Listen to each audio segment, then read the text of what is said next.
Mr. Gorbachev tells the Communist Party, "I'm right, my critics talk rubbish." Can this really be enough to stop the party falling apart? Good evening from Moscow, where today the President of the Soviet Union came to praise the Communist Party in the hope that he wouldn't later have to bury it. It was the same old story, that there was no alternative to perestroika. They'd heard it all before, and few of the delegates seemed raised to new heights of enthusiasm. Can the party now avoid a split? The Deputy Prime Minister of the Soviet Union talks exclusively about his plans to create a market economy here. And what's the truth about the father of the revolution? Visionary or terrorist? We talk, among others, to the man who spent 15 years analyzing his brain.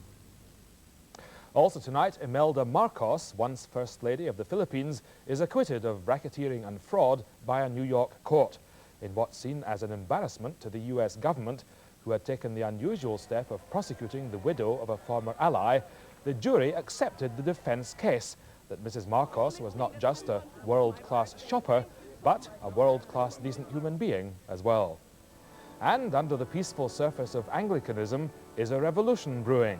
Anthony Howard reports on the growing power of the evangelical movement, the church militant determined that their man should be the next Archbishop of Canterbury.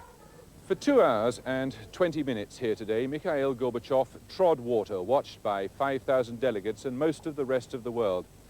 In opening the 28th Communist Party Congress, no one was more aware than he that the organization which has propelled him to the leadership of a superpower could fall apart. The issue here is really terribly simple. It's about power and who wields it. For 70 years, the Communist Party has been not just the party of government, but the very embodiment of the Soviet state.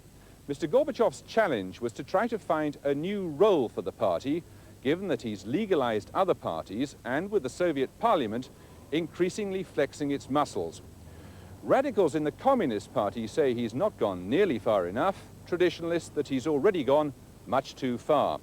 How to satisfy both groups?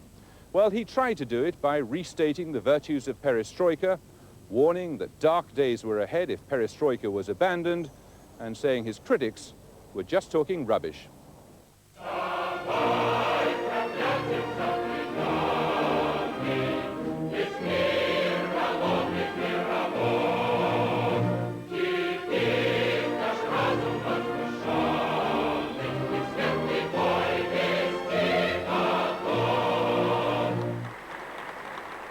Within 10 minutes of Mr. Gorbachev taking charge, there was a call from the floor for the entire Central Committee to resign.